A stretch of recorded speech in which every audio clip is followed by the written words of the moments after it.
After big-time performances on Tuesday, what's the opportunity for both Quinn Matthews and Victor Scott II to earn a spot on the Cardinals' opening day roster? What's going on, and welcome into this edition of b-schaeff Daily. Brenden Schaeffer. It is Wednesday, February 26, 2025.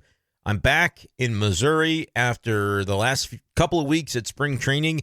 Cardinals had a game on Tuesday taking on the Blue Jays in Dunedin, Florida, over on the Gulf side. I was not awake for the entire game, to be honest with you, because I drove back and drove through the night and then slept much of the day on Tuesday. But caught up with everything and saw that Quinn Matthews and Victor Scott II both had some pretty big days for the Cardinals in a 3-2 loss to Toronto. Again, we're not going to make any matter of the win-loss record during spring. It really has no bearing on what the season could bring. The Cardinals have had good years in spring where they've had bad years in the season, and vice versa, bad years in spring where the season record ends up being really good. So we don't really care about the results. Let's all be on the same page about that, hopefully. But we do care about individual performances, I think, in spring. And on Tuesday, you had two up-and-coming players that both had big-time standout efforts, and we want to talk about both of them and what we're looking for the remainder of spring for these guys as to when we could potentially see them in the big leagues in some prominent roles. We're talking about Quinn Matthews, the left-handed starting pitching prospect, and Victor Scott II, the lightning-quick center fielder who displayed a little bit of power on Tuesday. Really a lot of it. Had a triple and a home run pulled to the right field side in the game against the Blue Jays. And you also had a situation where Quinn Matthews gets the start and strikes out 3 Blue Jays in 2 innings of scoreless work. And one of the Blue Jays that he got, a pretty prominent name, Vladimir Guerrero Jr., with a real nasty pitch. So really good efforts by both of those guys. Let's start on the pitching side as to how the Cardinals are going to proceed here with Quinn Matthews.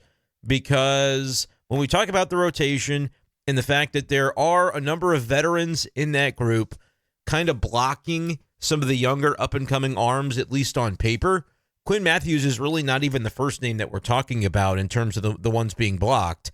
That's really like Michael McGreevy, right? We talk a lot about McGreevy, had some really good outings at the end of last season for the Cardinals in St. Louis, comes into this year ostensibly as the number 6 guy on the depth chart, and you're only going to have 5 starters. They won't do a 6-man rotation. I don't even want to spend much time kind of throwing around that idea because it seems like we do every year, and then it really doesn't happen. Now, could there be a stretch at some point in the season early, depending on the calendar, where they might do it for a turn or two? Not impossible, but it's not long-term something that I would expect the Cardinals to stick with. So I just don't want to spend a lot of time talking about it. Quinn Matthews, though, I think is right behind McGreevy in line, which is not to say that somebody like Gordon Graceffo, we shouldn't be impressed by him. He had a good outing earlier in the week where I believe he had 4 strikeouts in 2 innings.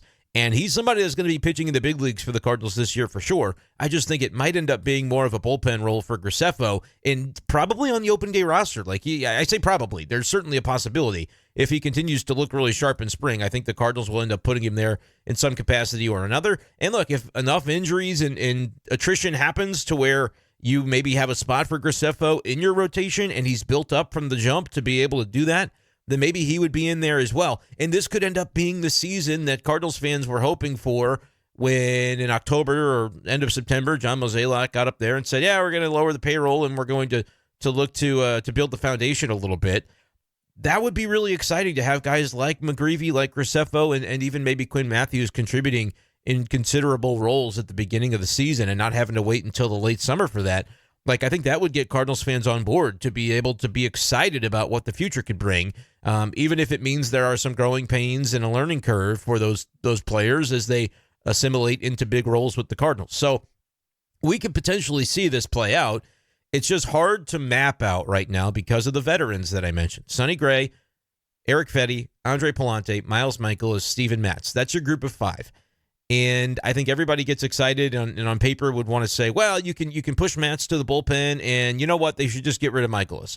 Matz and Michaelis both in the final year of their team control, final year of their contracts, and both being paid pretty handsomely. Michaelis, I think, is closer to $20 million, 17, 18 million. Matz, I think, is around $11 million. But as the season goes along, those guys maybe don't perform. There could be more of a conversation about that. I don't think it's impossible that you get to June or July And if Michaels is really struggling, the Cardinals see some guys at AAA like a Quinn Matthews if he's there, or, Graceffo, McGreevy, whoever it might be, Tink Hence, and they kind of feel that pull to say maybe at this point in the calendar we make a different decision about how we approach our rotation.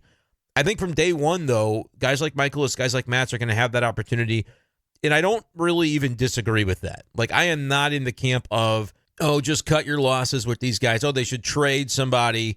I'm going to do an episode of the podcast later tonight about Eric Fetty trade rumors and reports that the Cardinals could potentially be looking to move him, because I have a different stance, I think, on that topic than most, but I'm going to save that for later tonight for the next B-Schaeff Daily. I don't mind it, though, when it comes to Michaelis and Matz, because you're paying them. Just go ahead and see how they start. But I wouldn't have an unlimited leash for those players. I wouldn't even call it a quick hook. Like, I'm not going to give them 2 starts, and if they're bad, you make a different decision. But I think it benefits the Cardinals from a long-range planning standpoint to at least give those guys a shot, so you can see a couple of things at the beginning of the year. You can see if Quinn Matthews, even if he has a really good spring, see what it looks like in AAA for a couple of starts. See what it looks like for some of these other guys that are coming up. See kind of where you are after 6 weeks or so with regard to your Memphis rotation.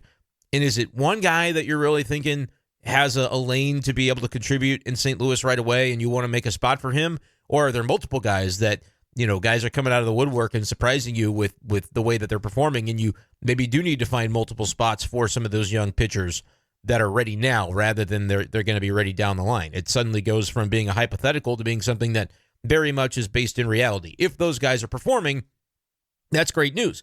You also, though, have a chance that Michaelis, who's been a former All-Star, can return to at least be serviceable. I'm not saying he's going to go back to an All-Star territory, but serviceable would be, solid number 3, number 4 starter in the rotation. Could he have an ERA of like 4.1? That's kind of what I think about when I think of what Michaelis is capable of doing.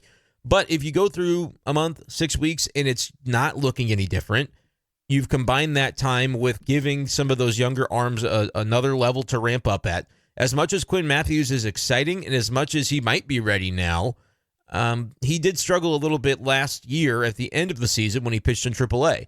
4 starts, had a 6.48 ERA. So this spring training is going to be a little bit of a step up depending on when they throw him, because you're facing Vladimir Guerrero Jr.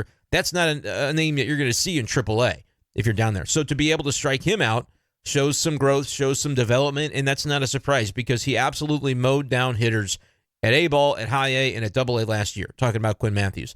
So maybe that was just a wearing down at the end of a season, his first full professional season. He's a very durable guy. He threw a bunch of innings in 2023 with Stanford, 124 innings.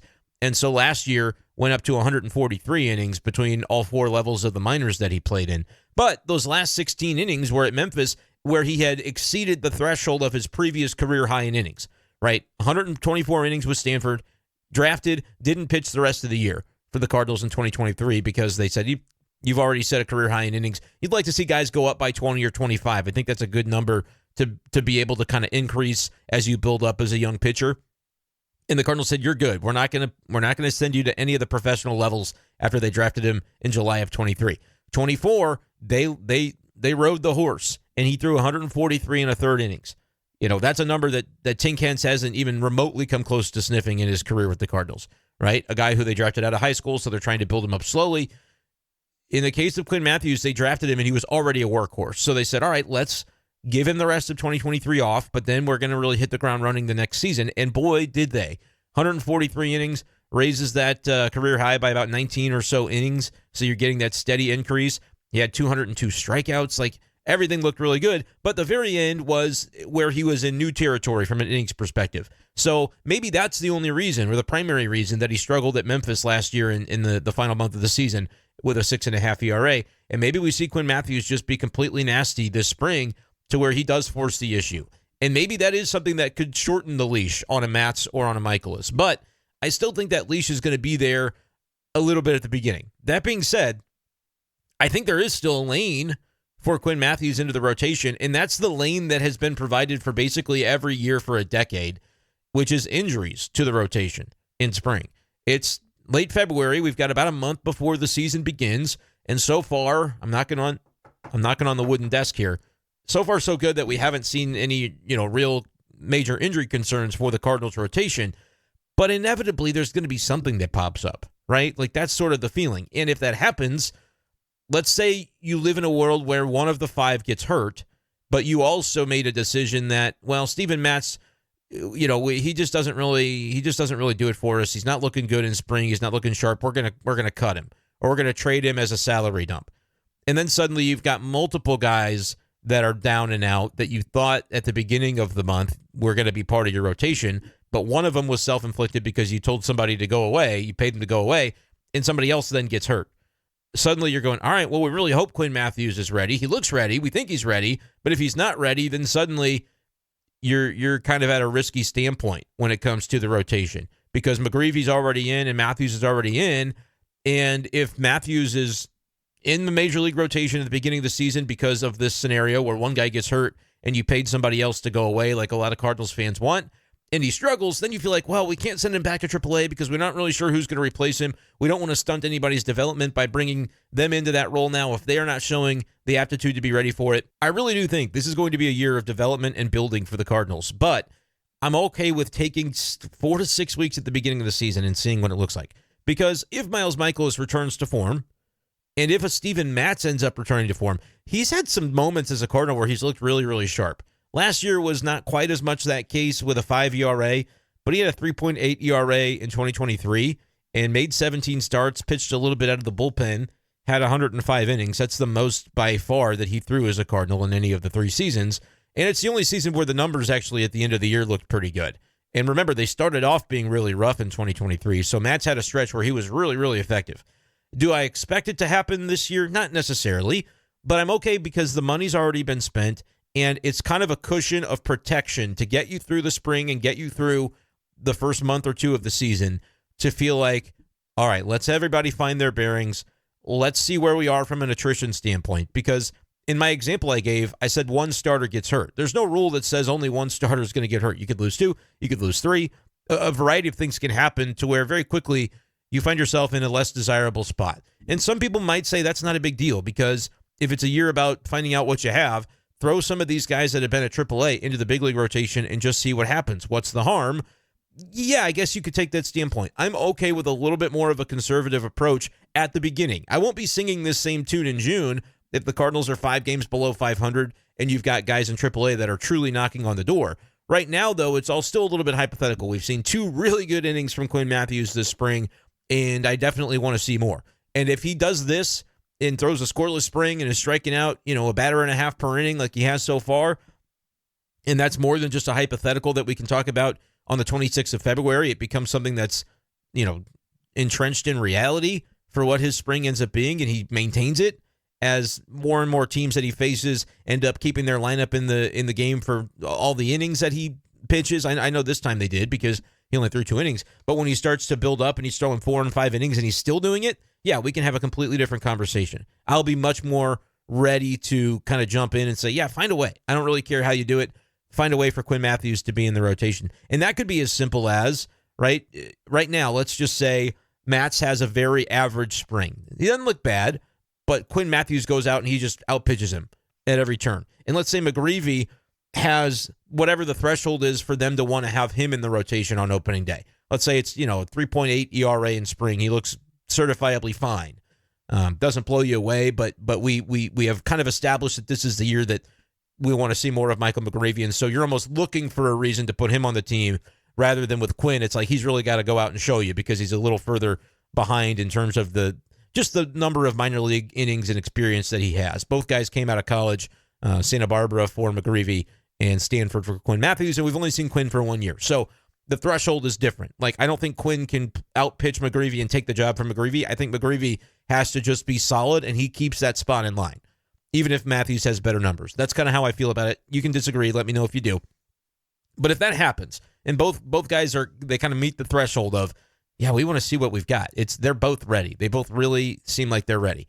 You can move Matz to the bullpen even if he pitches okay in spring. Like, I would be okay with doing that. And then probably one of the other guys has been injured. And if not, you're definitely moving Matz to the bullpen if you've got both McGreevy and Quinn knocking on the door.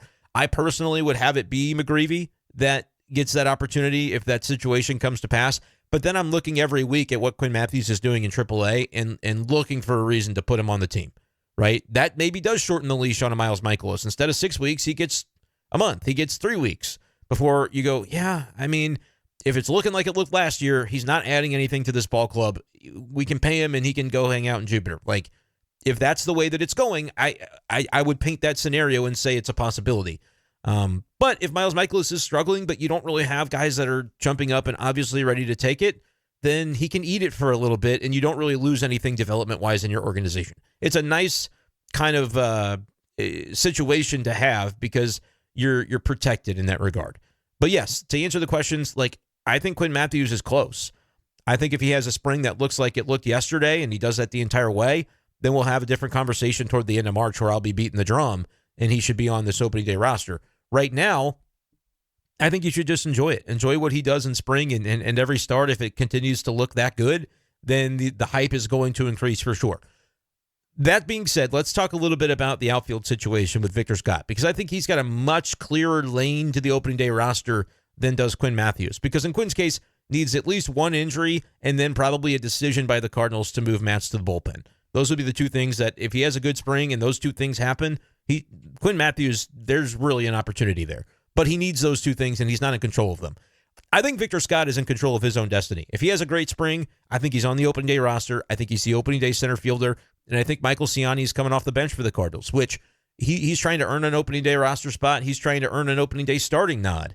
And I think coming into camp, it was very clear that he was in the lead for that. And he still probably is. But if Victor Scott continues to have more games and impact the baseball offensively like he did yesterday, and we'll see what Michael Ciani's numbers end up looking like at the plate. Kind of been a slow start, but it's very, very early still in spring. If Victor Scott plays like this and shows the aptitude defensively that we expect, I would not be surprised at all if Victor Scott earns that job. He's in control of that destiny. There's the perception, and whether it's fair or unfair, but with the prospect hype comes this perception that he's got a higher upside than Michael Ciani. And I personally agree with it. I just don't know if we have seen it from Victor Scott yet at the big league level relative to some of the at-bats that Ciani was taking last year. But that's kind of to be expected in his first real taste of big league action for Victor last season. So I'm feeling as though Victor Scott has every opportunity to earn it, and if he earns it, he's going to be in center field on opening day. He was in left field yesterday. He had Newbar starting center.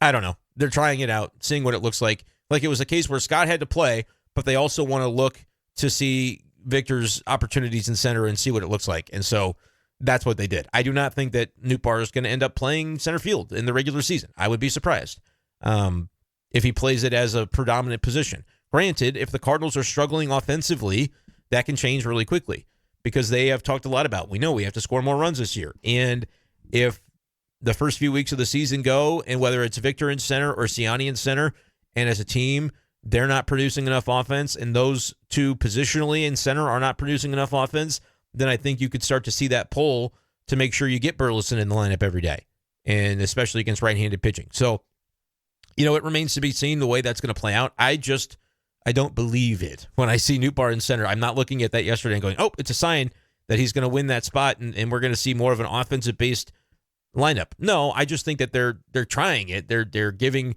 Newbar looks out there in center field to see how comfortable they could end up being with it if push came to shove and they feel compelled to do it. I still think the center fielder on opening day is going to be either Scott or Ciani, and it's going to be Victor Scott if he has a spring like he had yesterday. If he just does that all spring and hits the cover off the ball and looks good in the outfield defensively, I think that is a job that Victor Scott can absolutely win.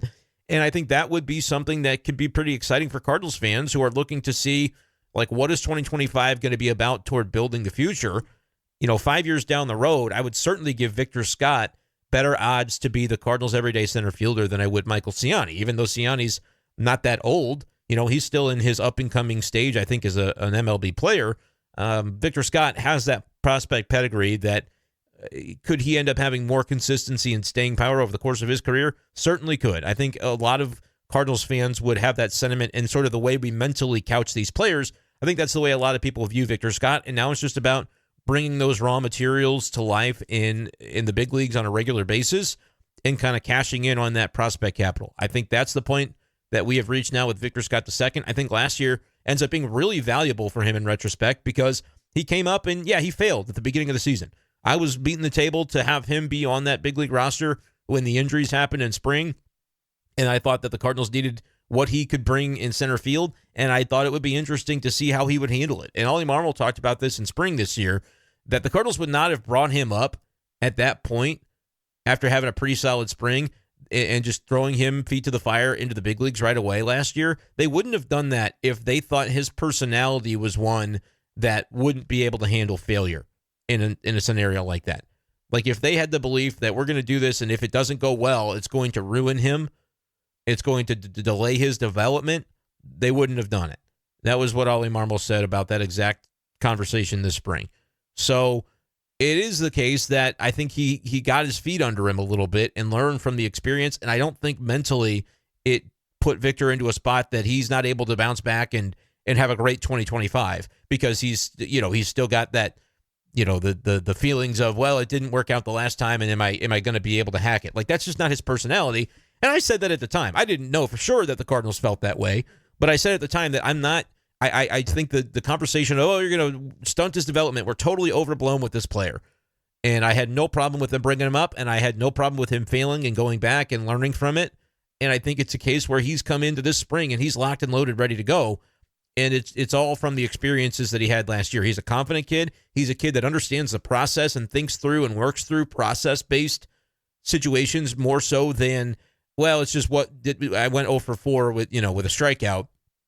It's all about the process, and he's somebody who understands that. So I think with kids like that, with young players like that, you can trust that they're not going to take one day and make more of it than what it is. They're not going to take one stretch of big league play where he didn't really succeed offensively last year and make more of it than what it is. I think he learned from it. And, hey, if Tuesday's any indication, Victor Scott is primed and ready to be the Cardinals center fielder on opening day again, right? He was last year, but it was due to injury and attrition. This year, it could be because he earns the job, and I think there's an opening to do that.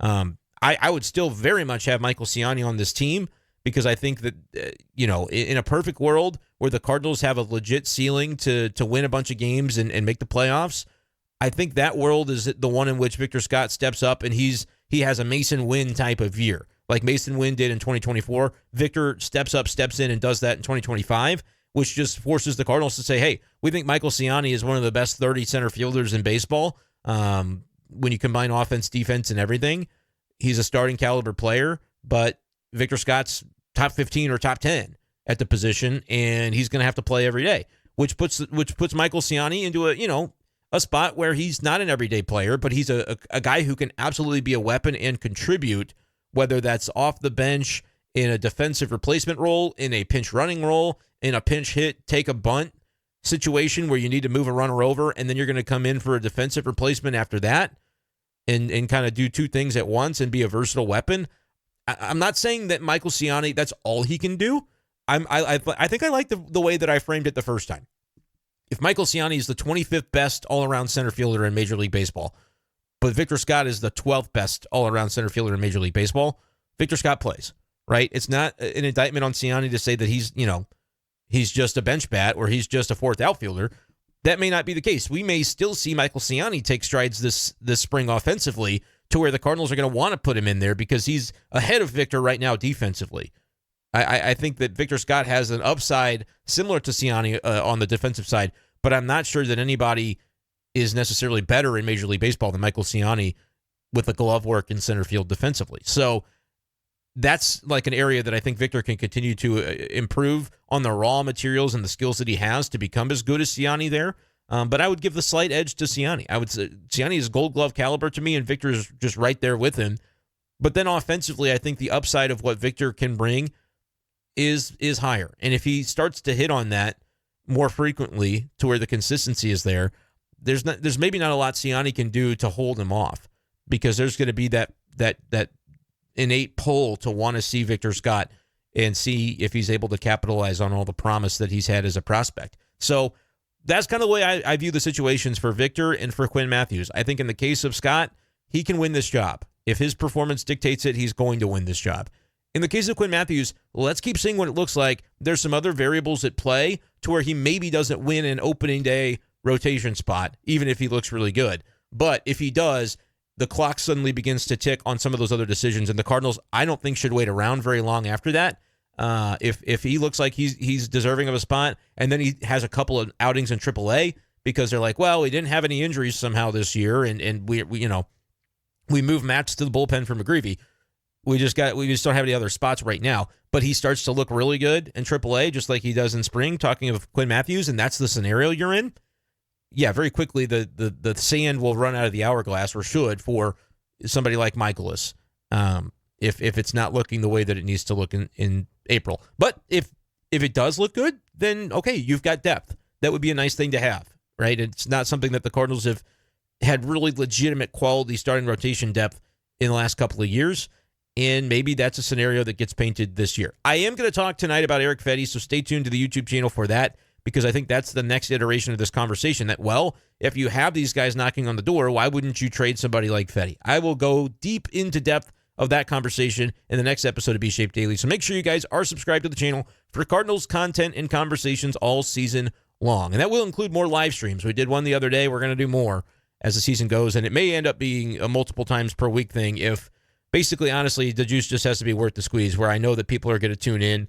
And tell me, too, your preferences as a viewer, as a listener. You like live streams better? You like pre-recorded better? If it's a live stream, I'll always record the audio and repost it so that the people who just want to listen in the morning can do that.